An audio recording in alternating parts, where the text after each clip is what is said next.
So look, this is the poem composed upon Westminster Bridge, September 3rd, 1800 এর বলছে না এই পৃথিবীতে কি আর কোনো সুন্দর জিনিস নেই, কত সুন্দর জিনিস থাকতে পারে, কিন্তু কবি বলছে এই পৃথিবীতে আর কোনো সুন্দর জিনিস নেই। ক্লিয়ার না ক্লিয়ার? বলছে জাহাজ ঘুমিয়ে আছে, অর্থাৎ জাহাজগুলো তাদের যাত্রাপথ শুরু করেনি। টাওয়ার, সূর্য, বাড়িগুলো অর্থাৎ বাড়িতে থাকা মানুষগুলো এখনো ঘুমিয়ে আছে। ডোমস, এই যে চার্চ বা গির্জা, সেখানেও মানুষ আসেনি এখনো। থিয়েটার, রঙ্গমঞ্চেও মানুষ আসেনি নাটক পরিচালনার জন্য। টেম্পলস, মন্দিরেও কোনো মানুষের আগমন হয়নি পুজো অর্চনার জন্য। এই জন্য বলছি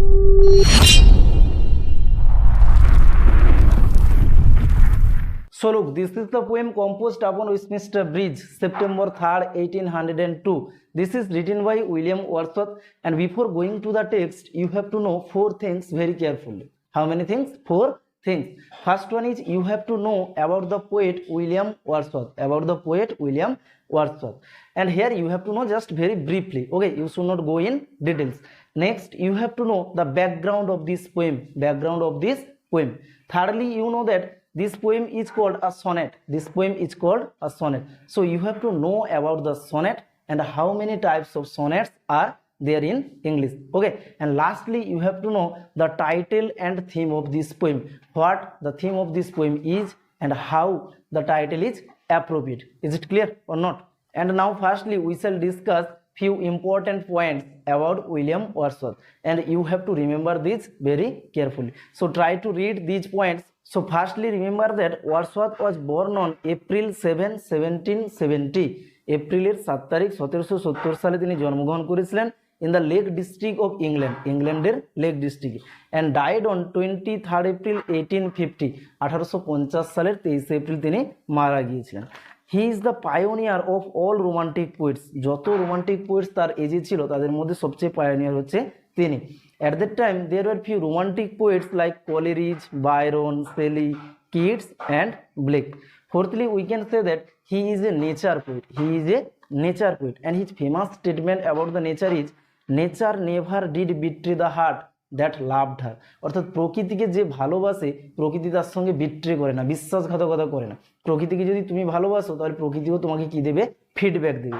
ওকে, নেক্সট আমরা বলতে পারি যে he is called lake poet. He is called lake poet. Not only he is called lake poet but also Coleridge and Southey, অর্থাৎ Coleridge, Southey and Wordsworth are called lake poets.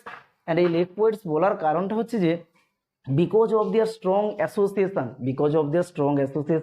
with the Lake District in Cumbria in northern England. And last of all we can say that he is best known for lyrical ballads. He is best known for lyrical ballads that he had written with Samuel Taylor Coleridge, যেটা সে কার সঙ্গে মিলে লিখেছিল? Samuel Taylor কলেরিজের সঙ্গে লেখা lyrical ব্যালাডসের জন্য তিনি হচ্ছে সবচেয়ে বেশি পরিচিত বা বহুল পরিচিত। ওকে, নেক্সট হলো the background of this poem, অর্থাৎ এই কবিতাটা কিভাবে লেখা হলো। এই কবিতার পেছনে যে কাহিনীটা হচ্ছে, one day Wordsworth and his sister Dorothy Wordsworth they decided that they will go to France. তারা কোথায় যাবে? ফ্রান্সে যাবে। Because they wanted to meet with Caroline and her mother Annette Vallon. অর্থাৎ ক্যারোলাইন হচ্ছে কার মেয়ে? ওয়ার্ডসওয়ার্থের মেয়ে, এবং তার ওয়াইফ হচ্ছে কি? Annette Vallon, who are staying in France, যারা কোথায় থাকছে? ফ্রান্সে থাকে।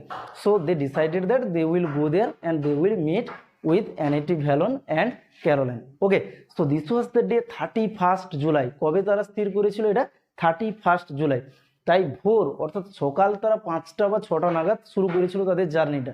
আর এই যে 5টা বা 6টা এটা হচ্ছে ডরোথি ওয়ার্ডসওয়ার্থের জার্নাল থেকে পাওয়া রিপোর্ট অনুযায়ী। Okay, so in a fine morning on 31 July, Wordsworth and Dorothy Wordsworth decided that they will go to France to meet with Caroline and Annie Vallon. At the time when they were going by a coach file, করে যখন তারা যাচ্ছিল, so just standing on the Westminster Bridge, Westminster ব্রিজের উপরে দাঁড়িয়ে they saw the morning beauty of the London city, London সিটির সকালের সৌন্দর্যটাকে দেখেছিল। and after seeing the morning beauty of the London city, they went to France. তারা ফ্রান্সে চলে গেছিল। এটা দেখার পরে তারা কোথায় চলে গেছিল? ফ্রান্সে চলে গেছিল। এবারে ফ্রান্স থেকে ফিরে লন্ডনে কিছুদিন পরে সেটাকে কম্পোস্ট করেছিল। এই জন্য বলছি দেখো 31 জুলাই কিন্তু এই মর্নিং বিউটিটাকে দেখেছিল। কখন দেখেছিল? 31 জুলাই। আর পোয়েমটা কম্পোস্ট হয়েছে কবে? September 3rd। দেখেছিল 31 জুলাই, রচিত করেছিল সেপ্টেম্বর 3rd। অর্থাৎ 31 জুলাই ওখান থেকে তারা কোথায় গেছে? ফ্রান্সে গেছে। ফ্রান্সে কিছুদিন কাটানোর পরে বাড়ি এসেছে, অর্থাৎ লন্ডন ফিরে এসেছে। লন্ডনে ফিরে কিছুদিন পরে এটাকে কি করেছে? কম্পোস্ট করেছে এই পোয়েমটাকে। এই জন্য বলছে সেপ্টেম্বর 3rd এটা কম্পোজড হয়েছে। নেক্সট পয়েন্ট হচ্ছে sonnet. You know this poem is called a sonnet. What is sonnet? Sonnet is a poem of 14 lines, অর্থাৎ 14 লাইনের কবিতাকে কি বলা হয়? সনেট। 14 লাইনের কবিতাকে বলা হয় সনেট। তাহলে sonnet is a poem of 14 lines. Sonnet is divided mainly into two parts. প্রধানত কটা ভাগে? দুটো ভাগে। একটা হচ্ছে ইটালিয়ান সনেট আর একটা হচ্ছে ইংলিশ সনেট। একটা হচ্ছে ইটালিয়ান সনেট আর একটা ইংলিশ সনেট। ইটালিয়ান সনেটকে আবার বলা হয় পেত্রাগান সনেট। ইটালিয়ান সনেটের আরেক নাম কি? পেত্রাগান সনেট। আর একটা যদি ইংলিশ সনেট, সেটাকে আবারও বলা হয় শেক্সপিয়ারিয়ান সনেট। তাহলে সনেট দুটো ভাগে বিভক্ত, একটা ইটালিয়ান সনেট বা পেত্রাগান সনেট, আর একটা হচ্ছে ইংলিশ সনেট বা শেক্সপিয়ারিয়ান সনেট। এই যে ইটালিয়ান সনেট হোক বা শেক্সপিয়ারিয়ান সনেট হোক, দুটোই হচ্ছে 14 লাইনের কবিতা, দুটোই 14 লাইনের কবিতা, কিন্তু এদের ভাগটা আলাদা রকম হয়। অর্থাৎ ইটালিয়ান সনেট বা পেত্রাগান সনেট যেটা হচ্ছে 14 লাইনের কবিতা, this is divided into two parts. Italian sonnet বা পেত্রাগান সনেট সেটা যে 14 লাইন, এটা কটা ভাগে বিভক্ত? দুটো ভাগে বিভক্ত। একটা হচ্ছে 8 লাইন আর একটা হচ্ছে 6 line. First 8 lines are called octave. First 8 lines are called octave and last 6 lines are called sestet. তাহলে ইটালিয়ান সনেট বা পেত্রাগান সনেটের দুটো ভাগ রয়েছে, একটা 8 লাইন আর একটা 6 লাইন। 8 লাইনকে বলা হয় অক্টেভ এবং 6 লাইনকে কি বলা হয়? সেস্টেড। এটা গেল ইটালিয়ান সনেট। আর এই রাইম স্কিম একটা আছে, অর্থাৎ ছন্দ আছে। রাইম স্কিমটা কেমন হয়? ইটালিয়ান সনেট বা পেত্রাগান সনেটের যে রাইম স্কিমটা হচ্ছে এবিবিএ। এবিবিএ মানে ফার্স্ট যে 8 লাইন্স থাকে না অক্টেভ, ওর রাইম স্কিমটা হয় এবিবিএ এবিবিএ। আর লাস্ট যে 6 লাইন্স থাকে ওর যে রাইম স্কিমটা হয় সিডি সিডি সিডি। তাহলে 6 লাইনের রাইম স্কিমটা হচ্ছে সিডি সিডি সিডি। ফার্স্ট 8 লাইন্সের হচ্ছে এবিবিএ এবিবিএ। এখানে লেখা আছে দেখো পরিষ্কার করে, অক্টেভ 8 লাইন্স এবিবিএ এবিবিএ, আর শেষটি হচ্ছে সিডি সিডি সিডি। এটা তো হচ্ছে ইটালিয়ান বা পেত্রাগান সনেট। আর শেক্সপিয়ারিয়ান সনেট যেটা বললাম সেটাও তো 14 লাইনের কবিতা। তাহলে তার ডিভাইডটা কিরকম হয়? তার ডিভাইডটা হয় 4টা ভাগে ভাগ হয়। কটা ভাগে? 4টা ভাগে। এখানে থাকে 3টা কোয়াট্রেন থাকে। কটা কোয়াট্রেন থাকে? 3টা কোয়াট্রেন এবং একটা কাপলেট থাকে। এবারে বলি স্যার কোয়াট্রেন মানে কি? কোয়াট্রেন হচ্ছে 4 লাইন। একটা 4 লাইনকে বলা হয় কি? কোয়াট্রেন। তাহলে 3টা কোয়াট্রেন থাকলে 4 × 3, তাহলে কত হয়ে গেল? 12 লাইন। এবং কাপলেট মানে 2 লাইন, তাহলে 12 2 14। এটা হচ্ছে শেক্সপিয়ারিয়ান সনেট। আর শেক্সপিয়ারিয়ান সনেটের রাইম স্কিমটা হচ্ছে AB AB CD CD EF EF G. Next point হচ্ছে স্যার টাইটেল অ্যান্ড থিম। এই যে টাইটেলটা হচ্ছে কম্পোজড আপন ওয়েস্টমিনস্টার ব্রিজ সেপ্টেম্বর 3, 1802। আর যেহেতু ওয়েস্টমিনস্টার ব্রিজের উপরে দাঁড়িয়ে এই সকালের সৌন্দর্য বা লন্ডনের যে মর্নিং বিউটিটাকে দেখেছিল, কোথায় দাঁড়িয়ে? ওয়েস্টমিনস্টার ব্রিজের উপরে, সেই দিক থেকে দ্য টাইটেল ইজ অ্যাপ্রোপ্রিয়েট। আর একটা হচ্ছে এটা তো 31 জুলাই দেখেছিল। দেখেছিল কবে? 31 জুলাই। কিন্তু ফ্রান্স থেকে ফিরে লন্ডনে কিছুদিন পরে এটাকে লেখা শেষ করেছিল, এই জন্য লেখা শেষ হয়েছে সেপ্টেম্বর 3। আর একটা কথা এখানে মনে রাখবে যে এই পোয়েমটা পাবলিশড হয়েছিল কিন্তু 1807-এ, 1807 সালে পাবলিশড হয়েছিল।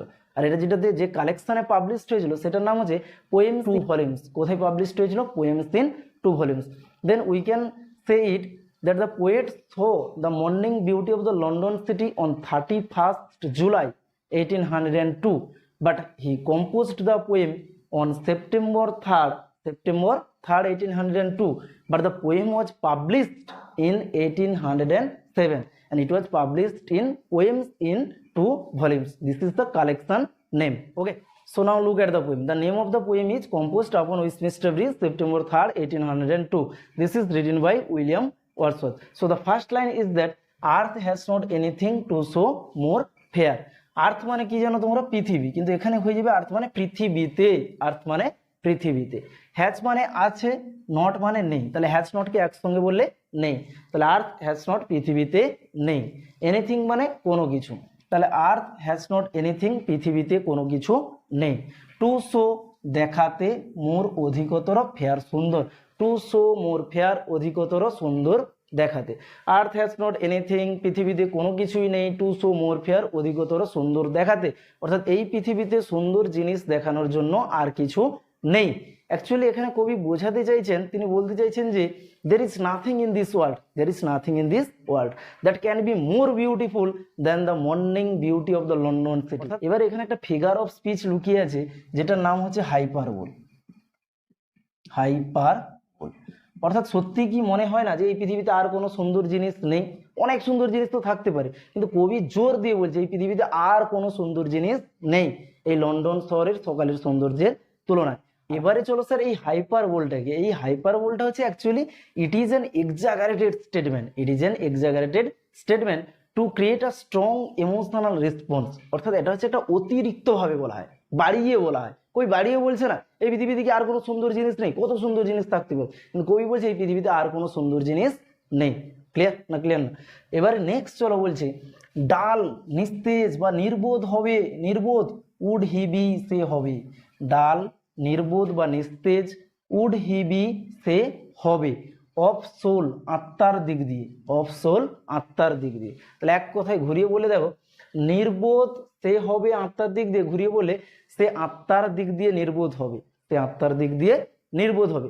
এখানে অ্যাকচুয়ালি দেখো হওয়া উচিত ছিল he would be dull of soul, বাক্যটা এরকম হওয়া উচিত ছিল কি হি would be dull of soul, না করে কি বলা হয়েছে দেখো ডাল would be he, dull would he be of soul.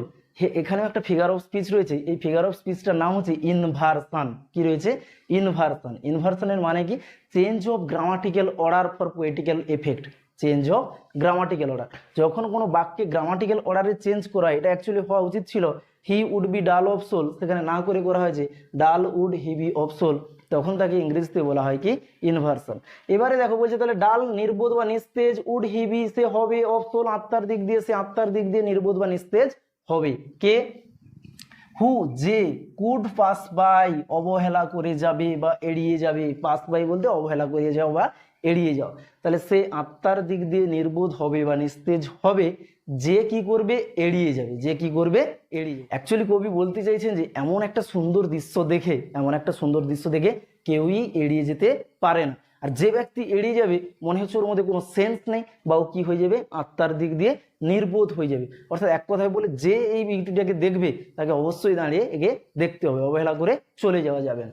Next line, next লাইনে কি বলছে দেখো, এ সাইড একটা দৃশ্য, কার কথা তাহলে কবি এতক্ষণ বলছে যাকে দেখে এড়িয়ে যাওয়া উচিত নয়, কেউ এড়িয়ে যেতে পারে না, সেটা হচ্ছে এ সাইড একটা দৃশ্য, সো টাচিং এতটাই স্পর্শকাতর, দৃশ্যটা কেমন এতটাই স্পর্শকাতর, অর্থাৎ হৃদয় ছুঁয়ে যায়, ইন ইটস এর ম্যাজেস্টি মহিমায়, ম্যাজেস্টি মহিমায়। তাহলে কি কথাটার কথা বলছে, যাকে দেখে কেউ এড়িয়ে যেতে পারে না, যে এড়িয়ে যাবে তে আত্মার দিক দিয়ে নির্বোধ হয়ে যাবে, তার মধ্যে কোনো সেন্স নেই, সেটা হচ্ছে সাইড একটা দৃশ্য, সো টাচিং যেটা হচ্ছে এতটাই স্পর্শকাতর বা হৃদয় ছুঁয়ে যায়, ইন ইটস ইহার ম্যাজেস্টি মহিমায়, তাহলে দৃশ্যটা তার মহিমায় কি করে হৃদয় ছুঁয়ে যায় বা হৃদয়ে স্পর্শকাতর। Okay, look at the next line, the next line is that this city, this মানে এই, দিস মানে এই, সিটি মানে শহর, নাও মানে এখন, তাহলে এই শহরটা এখন, দিস সিটি নাও এই শহরটা এখন। এই যে ডোথ আছে না, ডোথটা হচ্ছে অ্যাকচুয়াল ওয়ার্ড হচ্ছে ডাজ, কিন্তু কবির বা পোয়েটিক্যাল ইউজের জন্য করা হয়েছে কি ডোথ। তাহলে দিস সিটি এই শহরটা, নাও এখন, ডোথ। লাইক এ গার্মেন্ট, লাইক মানে মতো, এ গার্মেন্ট মানে একটা পোশাক, তাহলে দিস সিটি নাও এই শহরটা এখন, ডোথ লাইক মতো, এ গার্মেন্ট একটা পোশাকের মতো, এই শহরটা এখন একটা পোশাকের মতো। উই আর পরিধান করেছে, তাহলে এই শহরটা এখন একটা পোশাকের মতো পরিধান করেছে, কাকে?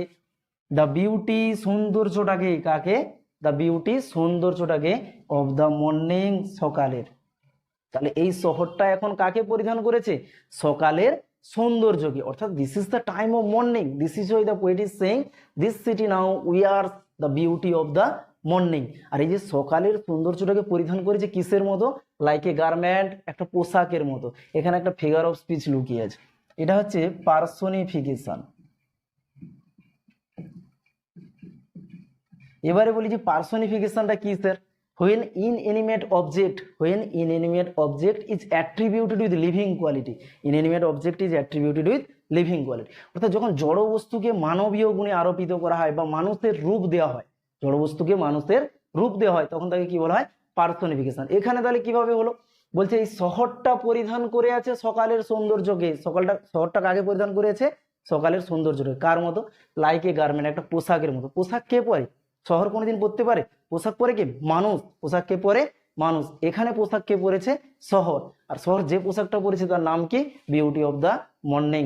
তাই যেভাবে মানুষ পোশাক পরে, এখানে যেন শহরটাও পোশাক পরে আছে, এই জন্য জড় বস্তুকে যেন মানুষের গুণে আরোপিত করা হয়েছে। This is why here is a figure, this is called personification. Okay, next আরেকটা ফিগার এখানে রয়েছে, দেখো বলছে this city now doth like a garment, like a garment, এই শহরটা কার মতো? একটা পোশাকের মতো। শহরটা কার মতো? পোশাকের মতো, মানে সিটি আর গার্মেন্ট, সিটি আর গার্মেন্ট, শহর এবং পোশাক, two things are compared outwardly, দুটো বাহ্যিকভাবে কি করা হচ্ছে, তুলনা করা হচ্ছে। আর তুলনা করার জন্য কাকে নিয়ে আসা হয়েছে, এগুলো তুলনা হয় with the help of like, as, এই যে লাইক বা অ্যাজ এদের দ্বারাই তুলনা করা হয়। এখানে তুলনা করা হয়েছে কি দিয়ে, লাইক দিয়ে। তাহলে লাইক দিয়ে দুটো জিনিসকে তুলনা করা হয়েছে, একদিকে সিটি একদিকে গার্মেন্ট। যখন দুটো জিনিসকে কম্পেয়ার করা হয় বাহ্যিকভাবে লাইক বা অ্যাজ দিয়ে, এদেরকে কি বলা হয়, সিমিলি, মনে থাকবে। নেক্সট হলো কি বলছে, সাইলেন্ট। সাইলেন্ট মানে নিস্তব্ধ, চারিদিকে নিস্তব্ধ। নিস্তব্ধ কেন, this was the time around 5 or 6 AM, 5টা বা 6টা নাগাদ সকালে, যেমনটা ডরথি ওয়াটসওয়ার্থের জার্নাল থেকে রিপোর্ট পাওয়া গিয়েছিল, এটা বলা হয়েছিল সেখানে 5টা বা 6টা নাগাদ সকালে। তাই চারিদিকে কি, নিস্তব্ধ। এবারে বলছে বেয়ার, খোলামেলা, চারিদিকে নিস্তব্ধ এবং খোলামেলা। নিস্তব্ধ এবং খোলামেলা কেন বলছে, একদিকে বলছে 5টা 6টার সময় ভোর বা সকালের, অপরদিকে দেখা যায় এই ওয়েস্টমিনিস্টার ব্রিজের উপরে মানুষের যাতায়াত সবসময় চলতে থাকে, বাসেসগুলো চলতে থাকে। আবার দেখা যায় আন্ডার, এই যে ওয়েস্টমিনিস্টার ব্রিজের নিচ দিয়ে গেছে টেমস রিভার, এই টেমস রিভারের উপরে জাহাজ বা অন্যান্য জিনিসগুলোও চলাফেরা করে। এরাও তখন তাদের যাত্রাপথ শুরু করেনি, ব্রিজের উপরে কোনো মানুষের যাতায়াত নেই, কোনো বাসেসেরও যাতায়াত নেই, কোনো কোলাহল নেই। এই জন্য লেখক বলছে কি, যে সাইলেন্ট, নিস্তব্ধ চারিদিকে, বেয়ার, যেদিকেই দেখবে কি খোলামেলা, কোনো সেখানে ঘিঞ্জি বা কোলাহলপূর্ণ পরিস্থিতির কোনো সিচুয়েশন সেখানে নেই। Look at the next line. Next লাইনে রয়েছে দেখো শিপস, জাহাজগুলো। জাহাজগুলো বলতে ওয়েস্টমিনিস্টার ব্রিজের নিচ দিয়ে একটা রিভার গেছে যার নাম হচ্ছে টেমস রিভার। কি রিভার, টেমস রিভার। ওই টেমস রিভারের উপরে যাতায়াত করে এই শিপসগুলো। তাহলে জাহাজগুলো, টাওয়ার্সগুলো, টাওয়ার্সের মধ্য দিয়ে এখানে বলা হয়েছে সুউচ্চ বাড়িগুলো, বড় বড় বাড়িগুলো। তাহলে জাহাজগুলো, সুউচ্চ বাড়িগুলো, ডোমস, এই যে চার্চ বা গির্জাগুলো, এখানে ডোমস দিয়ে বলা হয়েছে সেন্ট পল ক্যাথেড্রালের কথা। কার কথা, saint Paul cathedral, that was designed by architect Christopher Wren. Architect Christopher রেনের দ্বারা এটাকে ডিজাইন করা হয়। তাহলে ডোমসগুলো, চার্চ বা গির্জা, থিয়েটার্স, রঙ্গমঞ্চগুলো, যেখানে নাটক পরিচালনা হয়, থিয়েটার্সে কি হয়, নাটক পরিচালনা হয়, রঙ্গমঞ্চগুলো, অ্যান্ড এবং টেম্পলস, মন্দিরগুলো, টেম্পলস, মন্দিরগুলো, লাইজ উইজ। আবার এখানে একটা ফিগার অফ স্পিচ দেখো, যেটা হচ্ছে personification. Ships, towers, domes, theatres and temples, এই জিনিসগুলো কোনোদিনও শুয়ে থাকতে পারে বা ঘুমিয়ে থাকতে পারে। তাহলে এখানেও বলছে কি, পার্সনিফিকেশন, যে ফিগারটা, যেটার কথা কি বলা হয়েছিল, যে when inanimate object is attributed with living quality, জড় বস্তুকে মানুষের গুণে রূপদান করা হয়, তখন তাকে কি বলা হয়, পার্সনিফিকেশন। এখানে বলছে জাহাজ ঘুমিয়ে আছে, অর্থাৎ জাহাজগুলোও তাদের যাত্রাপথ শুরু করেনি। টাওয়ার, সুউচ্চ বাড়িগুলো, অর্থাৎ বাড়িতে থাকা মানুষগুলো এখন ঘুমিয়ে আছে। ডোমস, এই যে চার্চ বা গির্জা, সেখানেও মানুষ আসেনি এখনো। থিয়েটার্স, রঙ্গমঞ্চেও মানুষ আসেনি নাটক পরিচালনার জন্য। টেম্পলস, মন্দিরেও কোনো মানুষের আগমন হয়নি পুজো অর্চনার জন্য। এই জন্য বলছে এই জিনিসগুলো এখনো নিস্তব্ধ। তাই লাই শুয়ে রয়েছে, লাই শুয়ে রয়েছে, কত দূর শুয়ে রয়েছে, ওপেন আনটু দ্য ফিল্ড, খোলা মাঠ বরাবর, যত দূর দেখবে তুমি ওই খোলা মাঠ বরাবর এই জিনিসগুলো কি হয়ে রয়েছে, শায়িত হয়ে রয়েছে। অ্যান্ড এবং টু দ্য স্কাই, আকাশের নিচ বরাবর। তাহলে খোলা মাঠ বরাবর এবং আকাশের নিচ বরাবর। তাহলে এই যে লাইনটা, open আনটু the field and to the sky, খোলা মাঠ বরাবর এবং আকাশের নিচ বরাবর, এই জিনিসগুলো যে রয়েছে, এখান থেকে একটা আইডিয়া পাওয়া যেতে পারে, পোয়েট যখন ভিজিট করেছিল 1802-তে, তখন হয়তো সেখানে কিছু ফিল্ড ছিল, এই যে শহরের কাছাকাছি কিছু ফিল্ড ছিল, কিন্তু এই জিনিসগুলো এখন আর নেই। তাহলে ships, towers, domes, theatres and temples, এই সমস্ত জিনিসগুলো লাই শুয়ে রয়েছে open on to the field, খোলা মাঠ বরাবর, অ্যান্ড টু দ্য স্কাই, এবং আকাশের নিচ বরাবর। নেক্সট বলছে দেখো, অল, সমস্ত কিছুই, অল, সমস্ত কিছুই, যে জিনিসগুলোর কথা বললাম সমস্ত কিছুই, ব্রাইট, উজ্জ্বল, ব্রাইট, উজ্জ্বল, অ্যান্ড গ্লিটারিং, ঝকঝকে। যে জিনিসগুলোর কথা কবি বলছে আপনাদেরকে বললাম, এই জিনিসগুলো ব্রাইট, উজ্জ্বল, অ্যান্ড গ্লিটারিং, এবং ঝকঝক করছে, ইন দ্য স্মোকলেস এয়ার, ধোঁয়াহীন বাতাসে, ধোঁয়াহীন বাতাসে এই সমস্ত জিনিসগুলো উজ্জ্বল এবং ঝকঝকে। এবারে প্রশ্ন হচ্ছে, স্যার কেন বলছে লেখক স্মোকলেস এয়ার? একদিকে বলেছে লেখক সকালের কথা, মর্নিং টাইম, তো মর্নিং টাইমে কিভাবে স্মোকলেস এয়ার হয়? এটা দুটো কারণে হতে পারে, it may be for two reason. First হচ্ছে কি, লন্ডন শহরে বেশিরভাগ সময় কি হয়, ইংল্যান্ডে ওদের উইন্টার সিজন, কি সিজন, উইন্টার সিজন। এই কারণে কি হয়, প্রায়ই ওখানে ভোরের টাইমে দেখা যায় ওদের ফগ চারিদিকে কাভার হয়ে যায়, চারিদিকে কুয়াশা কি হয়ে যায়, ঢেকে যায়। এটা হতে পারে কবি যেদিন ভিজিট করেছিল সেই দিন সকালবেলা চারিদিকে কুয়াশা ছিল না, এটা একটা রিজন। আরেকটা রিজন হতে পারে স্মোকলেস এয়ারের কারণ, ওখানে যে চিমনিজ বা ফ্যাক্টরিজগুলো থাকে না, শহরের যে চিমনিজ বা ফ্যাক্টরিজগুলো, যেহেতু this is the morning time, তাই কোনো চিমনিজ এবং ফ্যাক্টরিজগুলো এখনো পর্যন্ত স্টার্ট হয়নি ওই সকালে, সেই কারণে হয়তো সেখান থেকে ধোঁয়া নির্গত হয়নি। তাহলে মনে রাখবে দুটো কারণে স্মোকলেস এয়ার, একটা হতে পারে ফগের কারণে, যেটা প্রত্যেক দিন সকালে বেশিরভাগ সময় দেখা যায় লন্ডন শহরে ভোরের বেলা, এটা চারিদিকে আচ্ছন্ন হয়ে যায়। কবি যেদিন ভিজিট করেছিল সেদিন এটা কুয়াশা থেকে বিচ্ছিন্ন ছিল। আর একটা হতে পারে কি স্মোকলেস এয়ার, কারণ হচ্ছে চিমনিজ বা ফ্যাক্টরিজগুলো যেগুলো শহরে থাকে সেগুলো সকালবেলা যেহেতু তখনও এগুলো চালু হয়নি, অর্থাৎ সেখান থেকে ধোঁয়া নির্গত হয়। তো এই ছিল ফার্স্ট 8 লাইন্স, যে ফার্স্ট 8 লাইন্সকে বলা হয় অক্টেভ। কারণ আমাদের যে এই যে সনেটটা এটা হচ্ছে ইটালিয়ান বা পেত্রাকান সনেট, ইটালিয়ান বা পেত্রাকান সনেট। কারণ সনেট 14 লাইন, দুটো ভাগে বিভক্ত হলে অক্টেভ সেস্টেড, 8 লাইনকে অক্টেভ, 6 লাইনকে সেস্টেড। এই যদি ইথে থাকে, টাইপে থাকে, তখন তাকে বলা হয় ইটালিয়ান বা পেত্রাকান। তাহলে আমাদের পোয়েমটাও দুটো পার্টে বিভক্ত, 8 আর 6, তাহলে এটাকে কি বলা হবে ইটালিয়ান বা পেত্রাকান। তো এই 8 লাইন হলো যেটা হচ্ছে অক্টেভ। এর যে রাইম স্কিমটা তুমি কি করে মিলাবে, দেখো রাইম স্কিমটা মেলানোর উপায় হচ্ছে এই যে প্রত্যেকটি লাইনের লাস্ট ওয়ার্ডের প্রোনাউন্সিয়েশনটা একই হতে হবে। কি হতে হবে? প্রোনাউন্সিয়েশনটা বা উচ্চারণটা একই হতে হবে। প্রত্যেকটি লাইনের যে লাস্ট ওয়ার্ড রয়েছে না, সেই ওয়ার্ডের প্রোনাউন্সিয়েশন যদি একই হয়, সেইভাবে রাইম স্কিম তৈরি করা। তাহলে প্রথম দেখো ওয়ার্ডটাও রয়েছে ফেয়ার। প্রথম ওয়ার্ডটা কি? ফেয়ার। আমি তাহলে একে এ দিলাম। প্রথম ওয়ার্ডটা হচ্ছে ফেয়ার, একে কি দিলাম? এ। ফেয়ারের পরে আছে দেখো বাই। ফেয়ারের সঙ্গে কোনো উচ্চারণের মিল আছে কি? ফেয়ার বাই, কোনো মিল নেই, তাহলে দিয়ে দেবো একটা নতুন বি। নেক্সট চলো ম্যাজেস্টি। ম্যাজেস্টি, দেখো এর সঙ্গে কার মিল আছে? উপরে দুটো বাইতে মিল আছে, বাই ম্যাজেস্টি, বাই ম্যাজেস্টি। তাহলে একে যেহেতু মিল আছে, বাইকে দিয়েছিলাম বি, এটাকেও দেবো কি? বি। এবারে চলো কি রয়েছে? উইয়ার। এই উইয়ারের সঙ্গে কার মিল আছে বলো তো? ফেয়ারের মিল আছে। কার আছে? Fair, wear. ফেয়ারকে কি দিয়েছিলাম? এ, তাহলে এখানে উইয়ারকেও কি দিতে হবে? এ। তাহলে কি হলো? A B B A, A B B A. Next চলো বেয়ার। বেয়ারের সঙ্গে কারোর মিল আছে উপরের? সেই ফেয়ারের সঙ্গে মিল আছে, দেখো ফেয়ার বেয়ার, ফেয়ার বেয়ার। ফেয়ারকে কি দিয়েছিলাম? এ, বেয়ারকেও দিয়ে দাও এ। এবারে চলো লাই। লাইয়ের সঙ্গে কারোর মিল আছে উপরে? বাই লাই, বাই লাই, প্রায় কাছাকাছি প্রোনাউন্সিয়েশন। দেখো তাহলে বাইকে কি দিয়েছিলাম? বি, একেও বি দিয়ে দাও। এবারে বলছে দেখো স্কাই। স্কাই, সে বাইর সঙ্গে বাই স্কাই, বাই স্কাই, উচ্চারণে মিল আছে, তাহলে বাইকে কি দিয়েছিলাম? বি, এখানেও বি দিয়ে দাও। লাস্ট আছে দেখো এয়ার। কার সঙ্গে মিল আছে উপরে? ফেয়ার এয়ার, ফেয়ার এয়ার, উচ্চারণে মিল আছে, ফেয়ার এয়ার। ফেয়ারকে কি দিয়েছিলাম? এ, এখানে তাহলে দিয়ে দাও এ। তাহলে ফাইনালি দাঁড়ালো কি? A B B A, A B B A. চলো নেক্সট পার্ট হচ্ছে কি আমাদের সেস্টেড। আচ্ছা সেস্টেডে যাওয়ার আগে আর একটা কথা মনে রাখবে, যে থার্ড এইখানে লাইনটা ছিল না, ships, towers, domes, theatre, temples. এখানে আরেকটা ফিগার অফ স্পিচ আছে যেটাকে বলা হয় consonants, repetition of consonant sound, repetition of consonant sound, অর্থাৎ একটা কনসোনেন্ট সাউন্ডের বা লেটারের কি হবে? রিপিট হবে।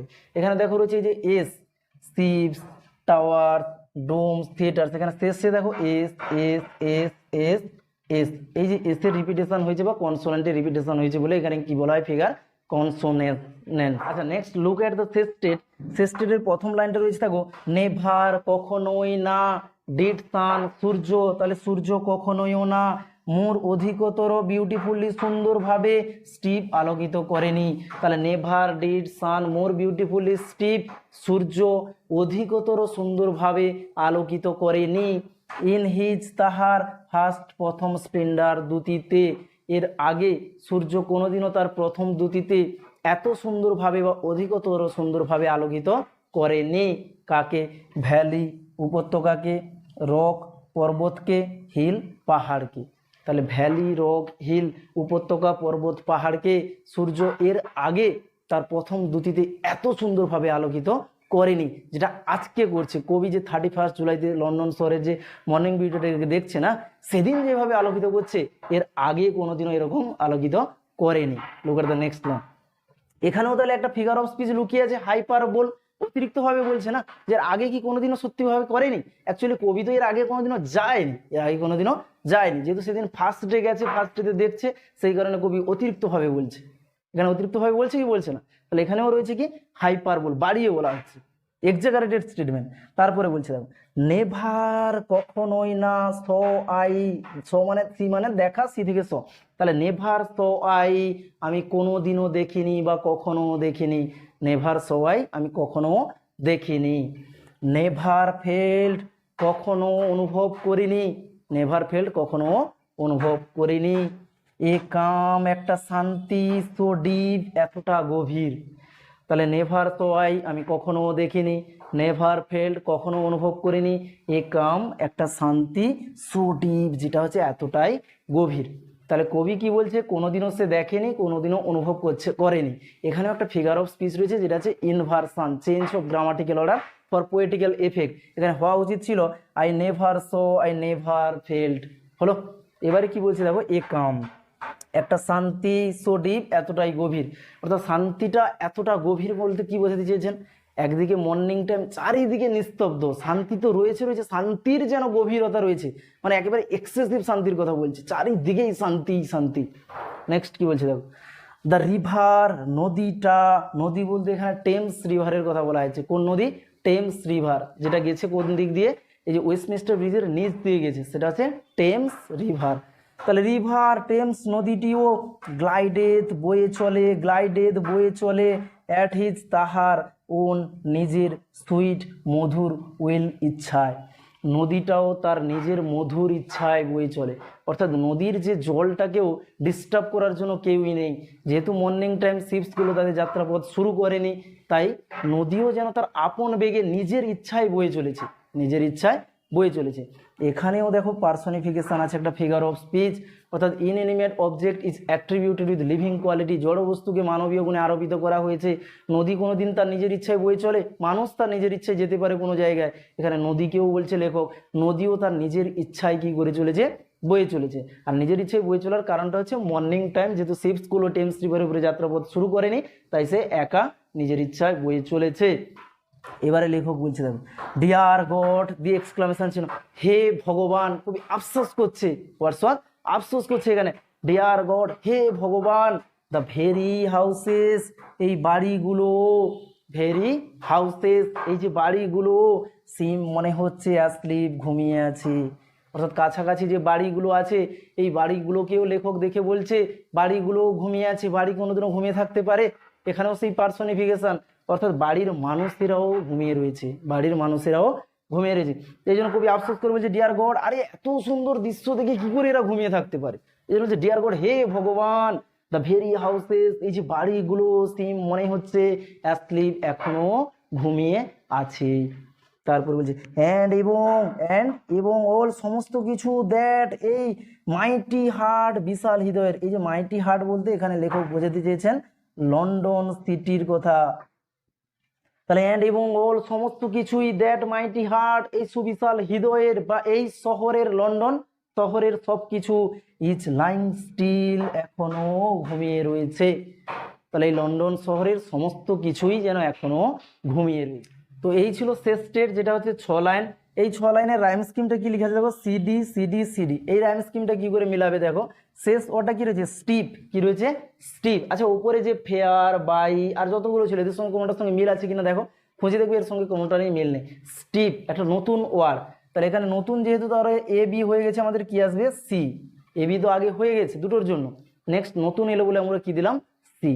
নেক্সট দেখো হিল, এই হিলের সঙ্গে উপরের কারণ মিল আছে কিনা দেখো, না হলে স্টিপের সঙ্গে কোনো মিল আছে কিনা দেখো, কোনো মিল নেই, স্টিপ হিল দুটোই আলাদা। তাহলে হিলকে দাও নতুন করে ডি। এবারে দেখো ডিপ, ডিপের সঙ্গে কিন্তু স্টিপের মিল আছে, স্টিপ ডিপ, স্টিপ ডিপ রয়েছে, তাহলে স্টিপকে কি দিয়েছিলাম, সি, এখানেও সি দিয়ে দাও। তারপরে বলছে উইল, উইলের সঙ্গে কার মিল আছে, হিলের, কার সঙ্গে মিল রয়েছে, হিল উইল, হিল উইল, হিলকে কি দিয়েছিলাম, ডি, এখানেও ডি দিয়ে দাও। এবারে বলছি দেখো অ্যাসলিপ, কার মিল আছে উপরে, সেই স্টিপের সঙ্গে, স্টিপ অ্যাসলিপ, স্টিপ অ্যাসলিপ, দেখো স্টিপকে কি দিয়েছিলাম, সি, অ্যাসলিপকে দিয়ে দাও সি। নেক্সট হচ্ছে স্টিল, স্টিলের সঙ্গে কার মিল আছে, এই হিল বা উইল, হিল স্টিল, একই রকম প্রনাউন্সিয়েশন, তাহলে হিলকে দিয়েছিলাম ডি, তাহলে কি দাঁড়ালো, সিডি সিডি সিডি। ওকে, তো এই ছিল poem upon the Westminster bridge. এখানে আমরা 5টা জিনিস জানলাম। ফার্স্টে about poet William Wordsworth, next background of this poem, thirdly sonnet সম্বন্ধে জানলাম, ফোর্থলি টাইটেল অ্যান্ড থিম কিভাবে অ্যাপ্রোপ্রিয়েট, লাস্ট অফ অল এই যে পোয়েমটা আমাদের টেক্সটটা, এর প্রত্যেকটি লাইন বাই লাইন এবং ওয়ার্ড বাই ওয়ার্ড মানে করে আমরা কি করলাম, বুঝলাম। ওকে, so hope you like it, and if you are new in my channel then you can subscribe it to get more videos like this. Okay.